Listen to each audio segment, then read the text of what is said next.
আসসালামু আলাইকুম। আমরা আজকে একটা ফাংশনের সত্যক সারণী করব এবং এই ফাংশনটা অলরেডি বোর্ডে দেখতে পাচ্ছ যে এখানে যে ফাংশনটা দেওয়া আছে এই ফাংশনটা সত্যক সারণী করব। তো সত্যক সারণী করার পূর্বে আমাদেরকে জানতে হবে যে এই ফাংশনটাতে টোটাল ভেরিয়েবল বা চলক কয়টা আছে। তো এখানে দেখো কয়টা চলক আছে, x y z y বার z, অর্থাৎ সব মিলে হচ্ছে x y z, এই পাশে সব মিলে x y z। তার মানে আমরা টোটাল এই ফাংশনটাতে অক্ষর পেয়েছি হচ্ছে তিনটা। তো অক্ষরটা কেন প্রয়োজন, অক্ষরটা যদি আমরা না জানি তাহলে বলতে পারবো না যে টোটাল ঘর কয়টা করতে হবে, অর্থাৎ সত্যক সারণীটা করার জন্য টোটাল ঘর করতে হবে কয়টা এটা ঠিক আমরা বলতে পারবো না যদি অক্ষর সংখ্যা না জানি। তো এখানে টোটাল অক্ষর আছে তিনটা। যতটা অক্ষর থাকবে 2 এর উপর তত পাওয়ার হবে, যতটা অক্ষর থাকবে 2 এর উপর ঠিক তত পাওয়ার হবে। তাহলে এখানে দেখো 2 এর উপরে পাওয়ার হবে 3 সমান সমান 8টা। তার মানে আমরা টোটাল ঘর পেয়েছি, অর্থাৎ আমাদের কাঙ্ক্ষিত ঘর সংখ্যা হবে কয়টা, 8টা। সমান্তরাল ঘর সংখ্যা হবে 8টা, কারণ তিনটা যেটা অক্ষর। আবার বলছি, যতটা অক্ষর থাকবে 2 এর উপরে তত পাওয়ার দিতে হবে। তিনটা অক্ষর থাকাতে 2 এর উপর 3 পাওয়ার দিয়েছে 8টা ঘর। 2 এর উপর দুইটা অক্ষর থাকলে 2 এর উপর পাওয়ার 2, 2 দুগুণে 4টা ঘর। 4টা থাকলে অক্ষর 2 এর উপরে পাওয়ার 4, 16টা ঘর হতো। তো চলো আমরা ঘরগুলো একটু ডিজাইন করি, অর্থাৎ ঘরগুলোকে ড্র করে নিই। একটু মনোযোগী দিতে হবে এবং খেয়াল রাখতে হবে ঘরগুলো কিভাবে করছি।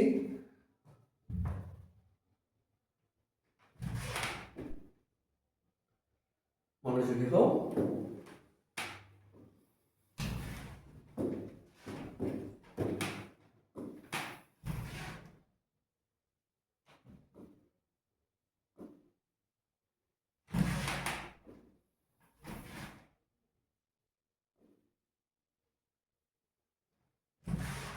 নেক্সট, এই যে এখন যে দুইটা ঘর করলাম, এই দুইটা ঘর ফিক্সড হেডিং হিসাবে থাকবে। এটা সব সময় সকল সত্যক সারণীর ক্ষেত্রে এই দুইটা ঘর পূর্বে করে নিবা।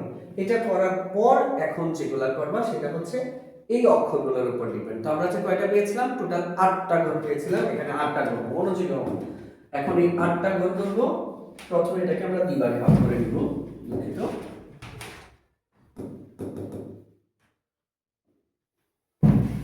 প্রথমে এটাকে আমরা দুই ভাগে ভাগ করে নিলাম, তারপর আবার দুই ভাগে ভাগ করব,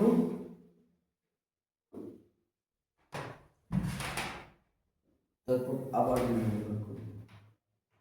এভাবে করে নিলে অনেকটা সুষম হয়ে ভাগগুলো, অর্থাৎ সমান সমান ভাগগুলো থাকে, কোনো হ্যাসেল ছাড়াই।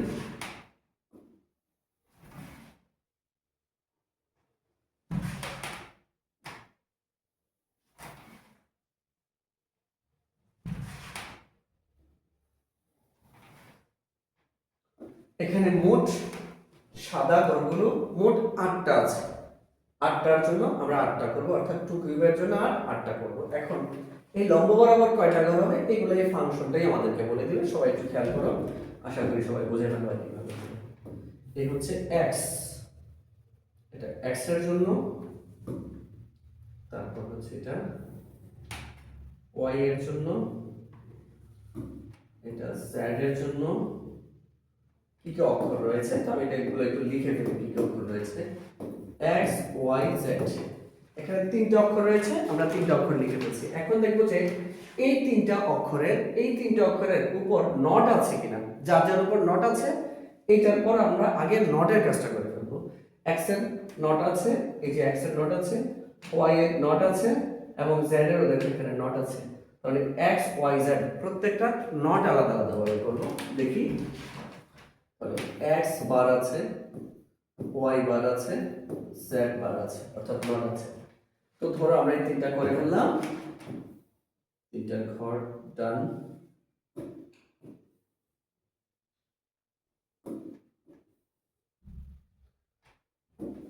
তারপর একটু দেখি যে আমরা লেফট হ্যান্ড সাইড প্রথমে, এরপর কাজ হয়েছে এই লেফট হ্যান্ড সাইড শুরু করা। লেফট হ্যান্ড সাইডের ক্ষেত্রে দেখো কি কি আছে, x y আর z ডট হওয়ার পর তারপর প্লাস হচ্ছে, y বার আর z ডট হওয়ার পর তারপর প্লাস হচ্ছে। তাহলে আমাদের কাজ হবে হচ্ছে যে এই y আর z কে আগে ডট করে নিব এবং y বার আর z কে ডট করে নিব, তারপর এগুলোকে প্লাস করব। তাহলে এখানে দেখো y z লিখব, y z, তারপর হচ্ছে যে y বার z, y বার z। এই দুটার জন্য ধরে নিয়ে নিচ্ছি, আবার এটার জন্য নিয়ে নিচ্ছি। এরপর দেখো এখনো কিন্তু আমাদের এই লেফট হ্যান্ড সাইড কমপ্লিট হয়নি, তার মানে এটা প্রয়োজন ছিল, এটা তৈরি হলো, এটা প্রয়োজন ছিল, এটা তৈরি হলো। এই তিনটা আবার প্লাস হচ্ছে কিনা, তাহলে এই তিনটাকে আমরা প্লাস নেব। কি কি আছে? x প্লাস এটা এখন তৈরি আছে y ডট z, তারপর এটা তৈরি আছে y বার ডট z। তাহলে এই যে এই এতটুকু জায়গা এখনো লেফট হ্যান্ড সাইড শেষ হয়নি, লেফট হ্যান্ড সাইড এখনো শেষ হয়নি। দেখো কেন হয়নি, এই পুরাটা করছে কিন্তু পুরাটার উপরে একটা নট আছে কিনা, মানে বার আছে কিনা, তাহলে সবটার উপরে এখানে বার দেওয়ার পরে আমাদের লেফট হ্যান্ড সাইড কমপ্লিট হয়ে যাবে। আমরা একটু এটা কমপ্লিট করি। লিখেছে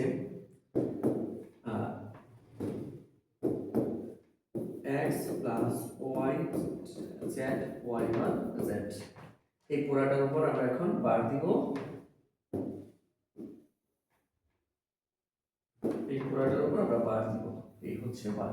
ঠিক আছে, এই পাঁচটা complete, left hand side complete. তাহলে এই এতটুকু জায়গাকে আমরা একটু বলতেই পারি এটা হচ্ছে লেফট হ্যান্ড সাইড, এটা হচ্ছে left hand side, left hand side.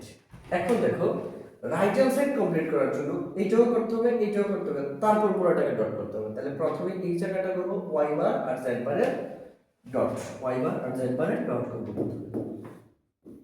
y bar plus z বার, এটাকে আমরা করলাম। তারপর আবার y প্লাস z বার, y প্লাস z বার, এটাও করলাম।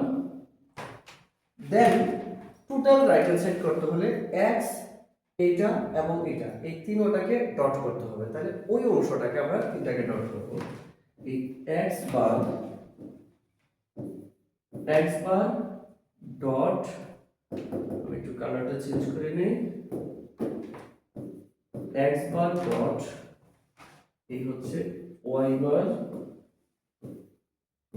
বার plus z bar dot y plus z bar, এই হচ্ছে, এটাকে আমরা বলতে পারি তাহলে রাইট হ্যান্ড সাইড। একটু মনোযোগী হোক, এটাকে বলতে পারি রাইট হ্যান্ড সাইড, এই হচ্ছে রাইট হ্যান্ড সাইড। এখন আমরা ক্যালকুলেশন করব। এখন কি আশা করি বুঝতে পারছো যে কিভাবে এই লম্বালম্বি ভাবে দাগগুলো কেন হয়, কিভাবে হয়, কেন এতগুলো হলো, কিসের উপর নির্ভর করে আমরা করলাম, ফাংশনের উপর। তো ঠিক আমি যেভাবে করেছি একটু বারবার টেনে টেনে এই অংশটা দেখে নিবা, দেখার পর তারপরে এখন যে অংশটা করবো সেটা করবা, ইনশাআল্লাহ আশা করি কারো কোনো প্রবলেম থাকবে না।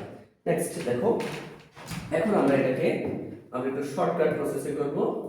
এগুলাকে এই ইনপুট, এখানে ইনপুট কতটুকু সেটা একটু ডিটেইল করে দেই। মূল ইনপুটটা হচ্ছে এতটুকু, অর্থাৎ যাদেরকে দিয়ে আমরা সবটা কাজ করতেছি, মূলত এক্স ওয়াই জেড নিয়ে সবটা কাজ করতেছি, মূলত এক্স ওয়াই জেড নিয়ে কাজ করতেছি। তাহলে এক্স ওয়াই জেড এর এই যে আমার হাতের ডান পাশে যে আছে, ডান পাশে প্রত্যেকের এক, একের ডাবল দুই, আমরা একটা সিকোয়েন্সটা নিজে এক, একের ডাবল দুই, দুইয়ের ডাবল চার, চারের ডাবল, আর এইভাবে চলতে থাকবে। তো এই যে এই জেড এর থেকে গণনা শুরু করবো, এটা এক, এটা ডাবল হচ্ছে, এটা দুই, এটা ডাবল হচ্ছে চার, এক মানে হচ্ছে একটা জিরো একটা ওয়ান, একটা জিরো একটা ওয়ান। তার মানে এখানে আমরা দিব হচ্ছে এই একটা জিরো একটা ওয়ান, একটা জিরো একটা ওয়ান, একটা জিরো একটা ওয়ান, একটা জিরো একটা ওয়ান। এটা সহজে করে ফেলা যায়। এটা ডাবল যদি এটাকে মনে করি দুই, তাহলে এখানে লিখবো দুইটা জিরো, দুইটা ওয়ান, দুইটা জিরো, দুইটা ওয়ান। এটা ডাবল যদি এটা হয় তাহলে চারটা জিরো, চারটা ওয়ান। দেখো ইনপুট অংশটা শেষ, একেবারে সিম্পল ব্যাপার। এখানে কি কাজ করলাম, একটা জিরো একটা ওয়ান, একটা জিরো একটা ওয়ান, একটা জিরো একটা ওয়ান। এরপরে এক ঘর ডানে যাব, বামে যাব যখন, একের ডাবল হচ্ছে দুই, দুইটা জিরো দুইটা ওয়ান, দুইটা জিরো দুইটা ওয়ান। আরেক ঘর যখন বামে যাব তখন লিখবো হচ্ছে দুইয়ের ডাবল চার, চারটা জিরো চারটা ওয়ান। যদি আরেকটা থাকতো তাহলে লিখতে হচ্ছে চারের ডাবল আট, আটটা জিরো আটটা ওয়ান। ব্যাপারটা ভালো না? নেক্সট আমরা একটু দেখি এরপরের অংশটা। দেখো এরপরের কাজটা কি করা হচ্ছে, এরপরে এই কাজটা করা হচ্ছে এক্স এর যে লাইনটা আছে, এই এক্স এর লাইনে নট, নট মানে হচ্ছে এক্স এর মান যা থাকবে তার উল্টাটা, এক্স এর মান যা থাকবে তার উল্টাটা। জাস্ট এখানে যেগুলো দেখতে পাচ্ছ এগুলো উল্টাটা বসাই দিলে এক্স বারের মান চলে আসবে। তাহলে এক্স এর মান চারটা জিরো চারটা ওয়ান, এখানে লিখবা চারটা ওয়ান চারটা জিরো। দেন এক্স এর মান উল্টাই ফেললে এক্স বারের মান চলে আসলো। ওয়াই বার মানে হচ্ছে ওয়াই এর মানগুলোকে উল্টাবো, দুইটা জিরো দুইটা ওয়ান, দুইটা জিরো দুইটা ওয়ান, তাহলে লিখবো হচ্ছে দুইটা ওয়ান দুইটা জিরো, দুইটা ওয়ান দুইটা জিরো। জেড এর ক্ষেত্রে উল্টা লিখবো 0 1 0 তাহলে 1 0 1 0 1 0 1 0। তাহলে আমরা উল্টাই ফেললাম, প্রথমে x y z এর মান নিলাম এবং x y z এর উল্টা মানগুলো লিখে ফেললাম। এখন হচ্ছে y আর z এর মাঝখানে ডট, ডট মানে হচ্ছে এন্ড, ডট মানে হচ্ছে এন্ড। এন্ড এর ক্ষেত্রে তোমরা করতে হবে হচ্ছে 0 পেলেই 0, একটাও যদি 0 পাও তবে এটার মান হয়ে যাবে 0, আর 0 পাই নাই তবে 1। আমি আবার বলছি, যদি ডট অর্থাৎ এন্ড থাকে, এদের ইনপুট গুলো এই যে y আর z এর মধ্যে একটিও যদি 0 পাও তবে রেজাল্ট 0 হয়ে যাবে, আর যদি টোটাল 0 না পাও তবে রেজাল্ট হবে 1। বুঝতে পারলাম তো? এখন আমরা বসাই y আর z, কে কে y z, এই লাইনটা হচ্ছে y, এটা হচ্ছে z। তো দেখো তো y আর z এর মধ্যে 0 আছে কিনা, একটা 0 থাকলেই 0 0, আবার 0 আছে 0, y আর z এর মধ্যে y এর নাই বাট z এ আছে তাহলে 0। আমি একটু কালারটা চেঞ্জ করে নেই, একটু yz এখানে 0, এখানেও 0 আছে 0, 0 আছে 0, এখানে দেখো 0 নাই, কারণ এন্ড এর ক্ষেত্রে 0 থাকলেই 0, না থাকলেও 1।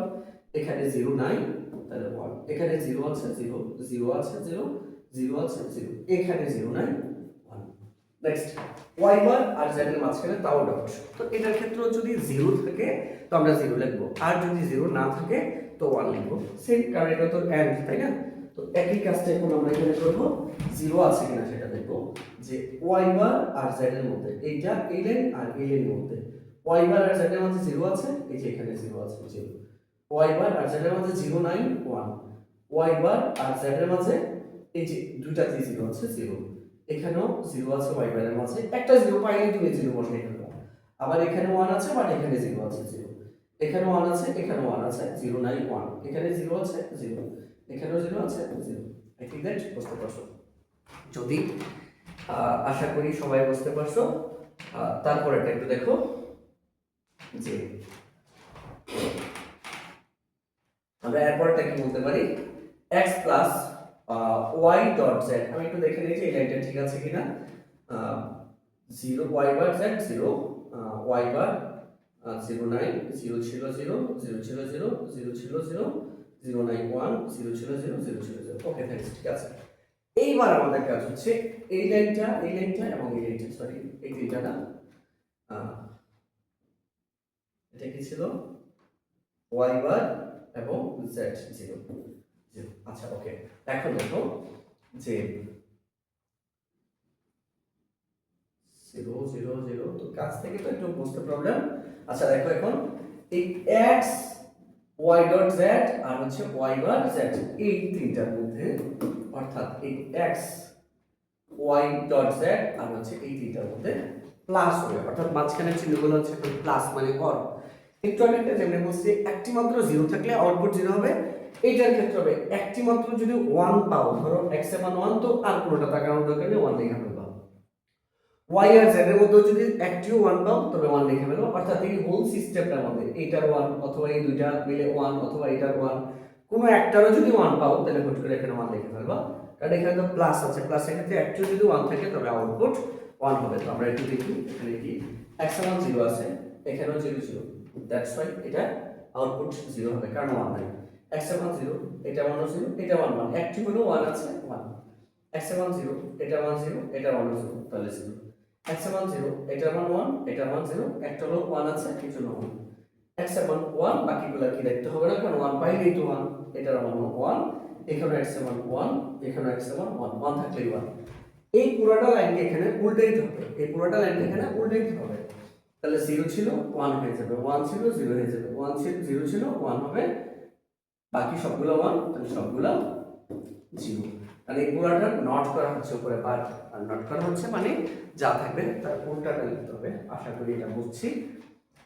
এখন আমাদের এই হচ্ছে লেফট হ্যান্ড সাইড ডান, বাকি অংশটা এখন রাইট হ্যান্ড সাইডের জন্য করতে হবে। তো রাইট হ্যান্ড সাইডের y বার আর z বার, এই যে y বার আর z বারের মাঝখানে যেহেতু প্লাস একটি মাত্র 1 থাকলে 1, তো দেখবো যে y বার আর z বারের মাঝখানে প্লাস যেহেতু আছে, এখন 1 থাকলেই 1 হবে y বার আর z। এই যে y বার z বার 1 আছে মানে 1, এখানে 1 আছে মানে 1, এই যে এখানে তো 1 আছে, এটাতে 0 বাট এটাতে 1 আছে 1, আবার এই দুইটাতেই 0, অর্থাৎ 1 নাই 0, এখানে 1 আছে 1, এখানে 1 আছে 1, এটা তো 1 আছে 1, বাট এটাতে দেখো এটাতে কোনো 1 নাই, এটাও 0 এটাও 0, তাহলে 0। এখন আমাদের কাজ হবে যে y প্লাস z বার, এটার ক্ষেত্রে যদি মাঝখানে প্লাস, তার মানে একটিও যদি 1 থাকে তো আউটপুট লিখবো 1, y আর z বারের মধ্যে। এই হচ্ছে y, এই হচ্ছে z বার। এখানে দেখো 1 আছে কিনা, আছে 1, এখানে 0, এখানে y আর z বারের মাঝে, y এবং z বারের মাঝে এই যে y 0 আর z বারের 0, এটা 0 1 নাই, এটা 1 এটা 1, 1 একটা পাইলেই হলো। তারপর এটা 1, y এর মাঝে 1 আছে 1, এটা 0, z বারের মান 1, তাহলে এটা 1 হবে। আবার এটা 0, z বারের মান হচ্ছে 0, তাহলে এটাও 0। এটা 1 এটা 1, বাকিটা যাই হোক একটা হলো তো 1 পেয়েছি, তাহলে এটাও 1 এটাও 1 এটাও 1। নেক্সট, এখন দেখো এইটা এইটা আর x বার, এই তিনটার মধ্যে ডট, যেহেতু ডট তো ডটের কাজ কি, একটিও যদি 0 থাকে আউটপুট 0, ডটের কাজ হচ্ছে একটিও যদি 0 থাকে তো আউটপুট 0। এই ক্ষেত্রে আমরা দেখব যে এই হচ্ছে x বার, এই হচ্ছে x বার, সরি এই হচ্ছে x বার, আর এই তিন দুইটা 0 বাইরেই 0, দেখো এইটা আর শেষের দুইটার মাঝে কোনো 0 নাই, তাহলে 1। এইটা এটার মাঝে 1 আছে, শেষের এটা মাঝে 0, একটা 0 পাইলেই 0। আবার এখানে 1 আছে, এখানে 1, সব 1, তার মানে 0 নাই 1 হবে। এখানে 1 আছে, এখানে 0 যেহেতু পেয়েছি তাহলে 0ই হবে।